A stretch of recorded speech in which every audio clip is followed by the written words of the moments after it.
ஒன்ன போல பாத்துக்கோ பார்ட்னராவே சேர்த்துக்கோ வைஃப் கிட்ட பொய்யே சொல்லாதே.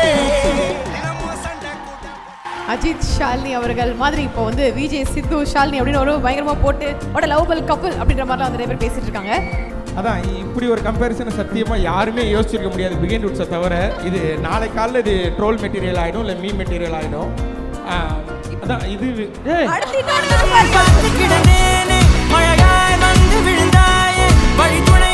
இது என்னன்னா ஒரு சில மாதத்துக்கு முன்னாடி நடந்த ஒரு அவார்ட் ஃபங்க்ஷன்ல கூப்பிட்டு கூட கவனிக்கல அவரு. அவன் அவார்டு வாங்கவே வரலங்க, அந்த பிள்ளைகிட்ட பேசுறதுக்கு தாங்க வந்தான். அவன் அங்கே ஷூட்டிங் ஸ்பாட்லேயே இவங்க ரெண்டு பேருக்கும் காம்பினேஷனாக பெருசாக இல்லைனாலும் டெய்லி வந்து அந்த பிள்ளையை பார்க்கறதுக்காக வந்து உட்காந்துருவாப்புல.